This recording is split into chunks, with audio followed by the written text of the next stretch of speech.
প্রতিদিন রিজার্ভ নিয়ে প্রশ্ন করা হয়, বিব্রত করা হয়। হ্যাঁ, 5 মাসের হলে ভালো হইতো, 10 মাসের হলে আরও ভালো হইতো, কোনো অসুবিধা নাই, বাট 3 মাস তো ক্রাইসিসে নাই। যে আমাদের অনেক গবেষণা বলবো যে কেন্দ্রগুলি আছে 6 তারিখের বাজেট না পড়েই 7 তারিখে কিন্তু রিয়াকশন দিয়ে দেয়। তো এই রিয়াকশনগুলো যদি যখন দেন, আমাদের যখন সুযোগ না দেন, অবশ্যই অর্থনীতিবিদরা তার মতামত দিবে। 3 জন অর্থনীতিবিদ একসাথে হয়ে একমত কিন্তু হতে পারবে না, সেখানে রাজনৈতিক সিদ্ধান্ত নিতে হয়। আমাদের মাননীয় অর্থমন্ত্রী রাজনৈতিক সিদ্ধান্ত নিচ্ছেন, তাকে ওই সুযোগ দিতে হবে। আগামী বছর ওনার সমালোচনা করেন, আমার কোনো অসুবিধা নাই, যে উনি এই প্রমিস করছিলেন, কিন্তু উনি একটা বাজেট দিলেন, উনার বাজেটের একটা প্রপার টার্গেট আছে, সেইটা আপনি প্রথম দিনই মানে 6 তারিখে বাজেট দিল, 7 তারিখেই আপনি একেবারে অবাস্তব, এইটা হবে না, ওইটা হবে না, ওনারা দিক নির্দেশনা খুঁজে পাচ্ছে না। তো এই বক্তব্যগুলি দিলে মানুষের মধ্যে, সাধারণ মানুষ যারা আপনাদের মতো পণ্ডিত মানুষ না, সাধারণ মানুষ কনফিউজড হয়ে যায়।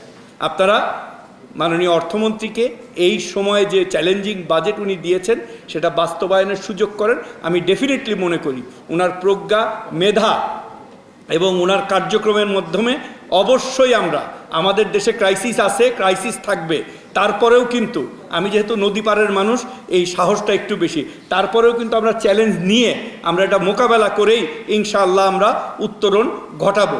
আমরা এর চেয়েও বেটার আমরা কিছু করে দেখাবো। আপনারা যে সমস্যার কথা বলতেছেন, এখনও আমাদের 3 মাসের উপরে রিজার্ভ আছে, প্রতিদিন রিজার্ভ নিয়ে প্রশ্ন করা হয়, বিব্রত করা হয়। হ্যাঁ, 5 মাসের হলে ভালো হইতো, 10 মাসের হলে আরও ভালো হইতো, কোনো অসুবিধা নাই, বাট 3 মাস তো ক্রাইসিসে নাই। এবং আমাদের চাকাটা ঘোরা, উল্টা দিকে ঘোরা শুরু হয়েছে। এখন ইনশাল্লাহ আমাদের বাড়বে, রেমিটেন্স আমাদের বেড়েছে, এক্সপোর্ট আর্নিং আমাদের এখানে আসতেছে। একটা সময়ের হয়তো দরকার, এবং আমরা অনেক ক্রিয়েটিভ ফাইন্যান্সিংয়ের কথা চিন্তা করতেছি, এখনও পরিকল্পনা পর্যায়ে আছে। ইনশাল্লাহ বাই ডিসেম্বর আমরা বিভিন্ন ফাইন্যান্সিংয়ের মাধ্যমে, এফডিএ এবং অন্যান্য ফাইন্যান্সিংয়ের মাধ্যমে আমাদের যে আমদানি রপ্তানির যে জায়গাগুলি আছে, আমি কোথাও গেলে এখন শুধু পণ্যের আমদানি রপ্তানি নিয়ে কথা বলি না, সাথে এটার লেনদেনটা কিভাবে হবে সেই কথাটাও মাননীয় অর্থমন্ত্রীর নির্দেশক্রমে, ওনাদের উপদেশক্রমে আমি বলি, যাতে আমাদের দেশের আমদানি রপ্তানি বাণিজ্যটা আরও শক্তিশালী হয়। আমাদের লক্ষ্য একটাভাবেই আমাদের দেশের মানুষের এমপ্লয়মেন্ট সৃষ্টি করা সম্ভব, যদি আমাদের টার্গেট $100 বিলিয়ন আমরা এক্সপোর্ট করতে পারি, এবং এটা সম্ভব।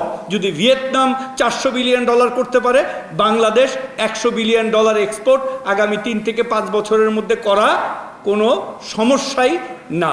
দরকার আমাদের জনবান্ধব যে পলিসিগুলি, সেগুলো যদি আমরা আমাদের এই যে বিজনেসের সাথে সম্পৃক্ত করে করতে পারি, প্রপার ট্যারিফ পলিসি যদি আমরা করতে পারি, তাহলেই কিন্তু এই জিনিস সম্ভব।